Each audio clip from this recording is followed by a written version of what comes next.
Hello नमस्कार good morning सुप्रभात मेरे शेरनियों, कैसे हो आप लोग। मैं जयकेश तिवारी स्वागत करता हूं आप सबका आपके अपने इस पसंदीदार चैनल जयकेश तिवारी गुरुकुल पर। हो चुका आगार रण की युग बदलने की तैयारी, जीत उसी की होगी जिसका संघर्ष है जारी। जो पसीना बहाएगा मैदान जीत कर वही ले जाएगा। तो आज हम इस वीडियो में क्लास 10th हिंदी मीडियम के वेरी वेरी इंपॉर्टेंट टॉपिक विरंजक चूर्ण, जिसे आप ब्लीचिंग पाउडर बोलते हो, को पढ़ने वाले हैं। इस वीडियो को UP board, MP board, Bihar board, Rajasthan board तथा अन्य जितने प्रदेशों में एनसीईआरटी पैटर्न लागू है सारे विद्यार्थी देख सकते हैं। यह टॉपिक बोर्ड एग्जाम में 7 मार्क्स का पूछा जाता है, जिसमें बनाने की विधि, भौतिक व रासायनिक गुण तथा उसका उपयोग होता है। विरंजक चूर्ण के रासायनिक नाम की बात करें तब कैल्शियम हाइपो या ऑक्सी भी आप बोल सकते हो, क्लोराइड होता है। रासायनिक सूत्र की बात करें तब CaOCl2 होता है। और यह बनता कैसे है, तो जब बुझे हुए चूने जिसका रासायनिक सूत्र CaOH का होल ट्वाइस होता है पर क्लोरीन गैस यानी कि Cl2 को प्रवाहित किया जाता है तो विरंजक चूर्ण का निर्माण होता है। इसके रासायनिक समीकरण की बात करें तब CaOH का होल ट्वाइस प्लस Cl2, जब ये अपकृत होंगे तब CaOCl2 प्लस में जल यानी कि विरंजक चूर्ण और जल प्राप्त हो जाएगा। अब ये रासायनिक समीकरण हुआ कैसे है, कैल्शियम हाइड्रोक्साइड में आप लोग देखिए कैल्शियम का एक अणु और हाइड्रोजन और ऑक्सीजन का 2 अणु है। यहां से हाइड्रोजन का 2 अणु और ऑक्सीजन का 1 अणु निकलकर जल बना लेगा तथा कैल्शियम का 1 अणु और ऑक्सीजन का 1 अणु क्लोरीन के 2 अणु से मिलकर विरंजक चूर्ण बना लेगा। पॉइंट है रासायनिक गुण, जिसमें पहला पॉइंट गर्म जल से अपक्रिया। पहले आप लोग स्क्रीनशॉट ले लीजिए, उसके बाद में एक्सप्लेन करूं। ओके, ले लिया होगा ना, ठीक है। तो जब विरंजक चूर्ण गर्म जल से अपक्रिया करता है तो बुझे हुए चूने तथा क्लोरीन गैस का निर्माण करता है। नीचे रासायनिक समीकरण दिया गया है CaOCl2 प्लस H2O, और ये जो त्रिभुजाकार आकृति बनी है इसे भट्टी का निशान हम लोग बोलते हैं।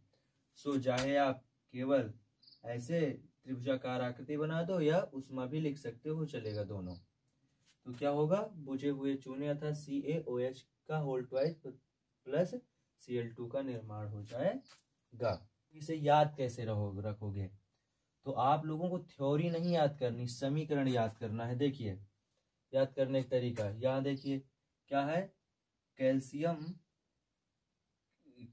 हाइपोक्लोराइड है और क्या है, जल है, जिसे हम क्या बोलते हैं, विरंजक चूर्ण बोलते हैं, है ना। और ये क्या है, उष्मा है अर्थात गर्म जल से अपक्रिया हो रही। तो क्या बोलोगे आप, जब विरंजक चूर्ण की गर्म जल से अपक्रिया होती है तब क्या बनता है, जाकर बुझा हुआ चूना और क्लोरीन गैस बन जाती है। समझ में आ गया। तो आप लोगों को थ्योरी नहीं याद करनी है, केवल समीकरण याद करना है। नेक्स्ट पॉइंट, उष्मा का प्रभाव, यानी कि विरंजक चूर्ण पर उष्मा का क्या प्रभाव पड़ता है, तब आगे थ्योरी दी गई है। विरंजक चूर्ण को गर्म करने पर कैल्शियम कार्बोनेट तथा ऑक्सीजन गैस का निर्माण होता है। आगे देख ली, समीकरण दिया गया है। तो CaOCl2 यानी विरंजक चूर्ण, अब क्या करेंगे, इसे हम उष्मा दे रहे हैं अर्थात गर्म कर रहे हैं, तो क्या हुआ, कैल्शियम क्लोराइड और ऑक्सीजन गैस जाकर बन गई। अब यहाँ पर ऑक्सीजन केवल एक ही है और यहाँ पर ऑक्सीजन गैस निकली, O2 हो गया, इसलिए हमें समीकरण को बैलेंस करना पड़ा। तो क्या करेंगे, विरंजक चूर्ण में 2 से गुणा कर देंगे और कैल्शियम क्लोराइड में 2 से गुणा कर देंगे, बस ये क्रिया बैलेंस हो जाएगी। उनको थ्योरी नहीं याद करनी, समीकरण याद करना है। सिंपली क्या होता है, जब विरंजक चूर्ण को गर्म करते हैं तो हमें क्या मिलता है, कैल्शियम क्लोराइड और ऑक्सीजन गैस मिल जाती है। समझ में आ गया। तो थ्योरी ना याद करो, केवल समीकरण याद कर लो बस। नेक्स्ट तीसरा क्या है, कार्बन डाइऑक्साइड से क्रिया, यानी कि कार्बन डाइऑक्साइड से कैसे क्रिया करता है। तब विरंजक चूर्ण कार्बन डाइऑक्साइड से क्रिया करके कैल्शियम कार्बोनेट तथा क्लोरीन गैस का निर्माण करता है। नीचे समीकरण दिया गया है, विरंजक चूर्ण यानी CaOCl2 और क्या करेगा, ये कार्बन डाइऑक्साइड अर्थात CO2 से अब क्रिया करेगा तो क्या बनाएगा, कैल्शियम कार्बोनेट यानी CaCl3 और प्लस में क्लोरीन गैस। और वही बात यहाँ पर समीकरण याद कर लो, क्या होगा, जब विरंजक चूर्ण कार्बन डाइऑक्साइड से क्रिया करता है तब कैल्शियम कार्बोनेट और क्लोरीन का निर्माण होता कि भौतिक गुण क्या क्या होते हैं। तो पहला, यह हल्का जल में अल्प विलय होता है, यानी कि जो विरंजक चूर्ण होता है ये जल में हल्का घुलता है, यह हल्के पीले रंग का होता है, अर्थात जो विरंजक चूर्ण का कलर होता है वो पीला होता है। और तीसरा, इसे जल में घोलने पर जल दूधिया हो जाता है, यानी कि आप यदि जल में इसे घोल दोगे तो क्या होगा, जल दूधिया हो जाएगा अर्थात दूध के प्रकार का हो जाएगा।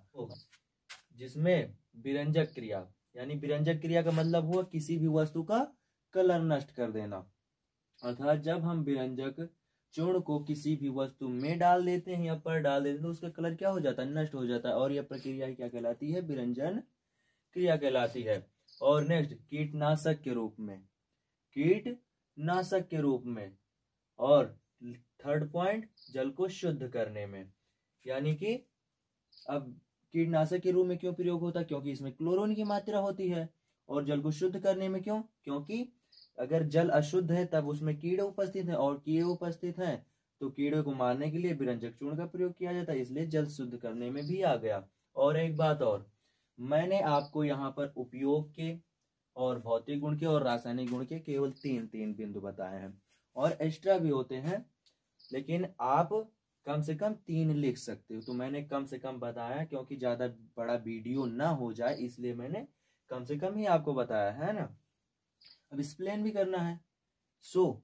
यदि आपको वीडियो पसंद आया है तो चैनल को सब्सक्राइब कीजिए और वीडियो को लाइक कीजिए, शेयर कीजिए तथा कमेंट करना ना भूलना। अब शेयर क्यों करना है, क्योंकि आप भी पढ़ो और दूसरे को पढ़ाओ, क्योंकि शिक्षा जितना आप दान करोगे उतना ही बेहतर होगा। यदि और भी बच्चा इसका आवश्यक है, इसे चाहता है तो उसे भी आप शेयर करो। और एक बात और, प्रत्येक बच्चे को कमेंट में प्रत्येक बच्चे को अपना नाम लिखना है। अब क्यों अपना नाम लिखना है, ताकि क्या हो, रिप्लाई देने में आसानी हो जाए। जब मैं आप लोगों का नाम जानता रहूंगा तब रिप्लाई देने में आसानी रहेगी।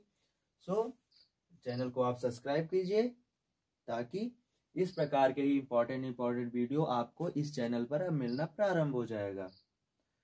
मैथ और साइंस से रिलेटेड इंपॉर्टेंट वीडियो आप लोगों को मिलेंगे। तो चैनल को सब्सक्राइब करो, लाइक करो और शेयर करो, और भी बच्चों को पहुंचाओ जो पढ़ने वाले हैं, और कमेंट करो नेक्स्ट टॉपिक पर आप कौन सा चाहते हो, नेक्स्ट टॉपिक में क्या बताऊं, या इस वीडियो में कोई प्रॉब्लम आई हो तब भी आप बताओ। आप फीडबैक दोगे तभी तो मैं जानूंगा, नहीं तो अपने आप में तो सब कोई बेहतर होता है। कमेंट करना आप लोग ना भूलिएगा और अपना नाम प्लीज लिखिएगा। और जाते जाते आप लोगों के लिए होमवर्क, रासायनिक गुण के प्रत्येक बिंदुओं के समीकरण लिखना है। यानी कि रासायनिक गुण में मैंने आपको 3 बिंदु बताए हैं, और 3 बिंदु में प्रयुक्त होने वाले जितने समीकरण हैं प्रत्येक आपको लिखना है। और एक बात और, प्रत्येक होमवर्क मतलब ये मत समझिएगा कि आपको कॉपी में घर पे कर लेना, नहीं, कॉपी में करना तो है ही है, मगर आपको कमेंट बॉक्स में भी पिन करना है ना। करने के बाद में कमेंट बॉक्स में भी लिख दीजिएगा, तो शेयर करो। Okay, bye.